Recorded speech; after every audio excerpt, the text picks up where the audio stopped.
اور اقتدار میں ایک قدر مشترک ہے، اور وہ ہے فیض کے چشموں کا جاری و ساری رہنا۔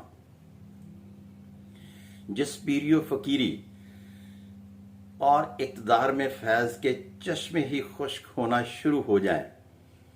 نہ وہ پیری و فقیری میں کشش باقی رہتی ہے اور نہ ہی وہ اقتدار قائم رہ سکتا ہے۔ پیری و فقیری میں کشش ہوتی ہے اور اقتدار میں جاہ و جلال۔ جس شخص کو اقتدار ملے اور اس میں جاہ و جلال نہ ہو تو اس مملکت میں اس طرح سے جن نظریات کا وہ حامل ہوتا ہے ان کو امپلیمنٹ کروانا بہت مشکل ہو جاتا ہے۔ اور اگر پیری و فقیری میں بادشاہت نہیں ہوتی، کشش ہوتی ہے، اگر وہ کشش موجود رہے تو اس کے دو ہی طریقہ کار ہے دونوں کے لیے، اس لیے کہ ان کے در پر دونوں کے کچھ نہ کچھ لینے کے لیے آتے ہیں۔ آپ نے سنا ہوگا کہ پرائم منسٹر صرف ان لوگوں کو ٹائم دیتا ہے جن کے اس نے کچھ کام کرنے ہوں، جن کے وہ کام نہیں کر سکتا ان کو وہ ٹائم نہیں دیتا۔ اسی طرح سے پیر و فقیر کے پاس ہر آدمی بغیر پرمیشن لیے چلے جاتا ہے تو اس نے سب کو دعا دینا ہوتی ہے۔ اگر اس کی دعائیں رائے گاہ جانا شروع ہو جائیں، صرف الفاظ اور زبان کے جادوگری تک ہی رہ جائے، تو اس پیری و فقیری میں کشش ختم ہو جاتی ہے، اور جہاں سے اور جس حاکم سے رعایا کو فیض ملنا بند ہو جائے وہاں وہ اقتدار قائم نہیں رہتا، اقتدار ختم ہو جاتا ہے۔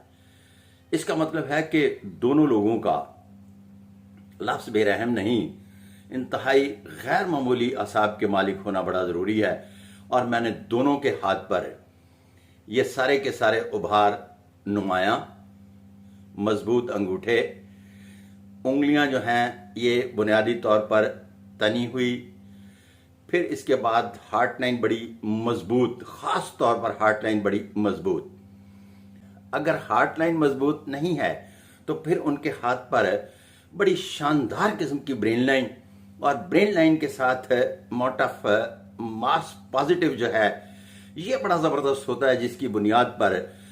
طاقتور قسم کی حکمت عملی تیار کی جاتی ہے، جس کی بنیاد پر راج کیا جاتا ہے۔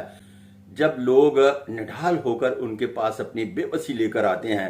تو اس کے لیے وہ حرفوں، لفظوں اور جملوں کا ایسا چناؤ کرتے ہیں کہ وہ شانت ہو کر اپنے گھر چلے جاتے ہیں اور رات کو بڑے سکون اور نیند سے سو جاتے ہیں، اس لیے کہ ان کے پیر نے ان کو دعا دی ہے۔ اگر عالم کے پاس چلے جائیں تو اس کی زبان میں بھی تاثیر ہونا بہت ضروری ہے۔ کیوں؟ اس لیے کہ جب وہ کتھارسس کے لیے جاتا ہے، کوئی ایسا عمل کر بیٹھتا ہے جس کی بنیاد پر شرمندگی اور ندامت کا سلسلہ اسے تنگ کر رہا ہوتا ہے، تو عالم دین اچھا ہے تو اسے ماہر نفسیات کے پاس جانے کی ضرورت نہیں رہتی، وہ اس کا بہترین طریقے سے کتھارسس کروا دیتا ہے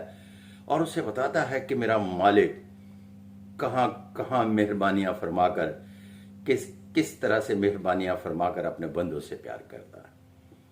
اب یہاں اس نے ایک خیال رکھنا ہے کہ حقوق و فرائض اور سزا و جزا کو نہیں بھولنا۔ طاقتور عالم دین جو ہے دونوں چیزوں کو مد نظر رکھتے ہوئے سامنے والے بندے بیٹھے ہوئے کا بہترین طریقے سے کتھارسس کروا دیتا ہے۔ آپ کے پاس جب کوئی شخص ہاتھ دکھانے کے لیے آئے تو جو زمانہ قدیم سے اب تک لکھی گئی کتابیں ہیں جس میں ہم کسی بھی شخص کو بہت نیگیٹو طریقے سے پڑھتے ہیں اور بڑے بڑے عہدہ و امتیاز پر بیٹھے ہوئے شخص کے ہاتھ پر یہ علامات دیکھتے ہیں تو حیران رہ جاتے ہیں کہ ایسا کیوں؟ تو آج کا میرا یہ ویڈیو دیکھنے کے بعد آپ نے حیران نہیں رہنا، بلکہ یہ ججمنٹ پاس کرنا ہے کہ یہ جس شخصیت کا میں ہاتھ دیکھ رہا ہوں یہ طاقت کی بنیاد پر حکمرانی کرنا جانتا ہے یا عقل کی بنیاد پر حکمرانی کرتا ہے۔ اس کے بعد اس میں معاف کرنے، درگزر اور رحم دلی کا کتنا عنصر پایا جاتا ہے، اور اس کا تعلق بنیادی طور پر اس کے سخی اور دیالو ہونے سے ہوگا۔ واللہ عالم بالصواب۔ اس کے ساتھ ہی اپنے میزبان صادق محمود ملک کو اگلی ویڈیو تک اجازت۔ اللہ حافظ۔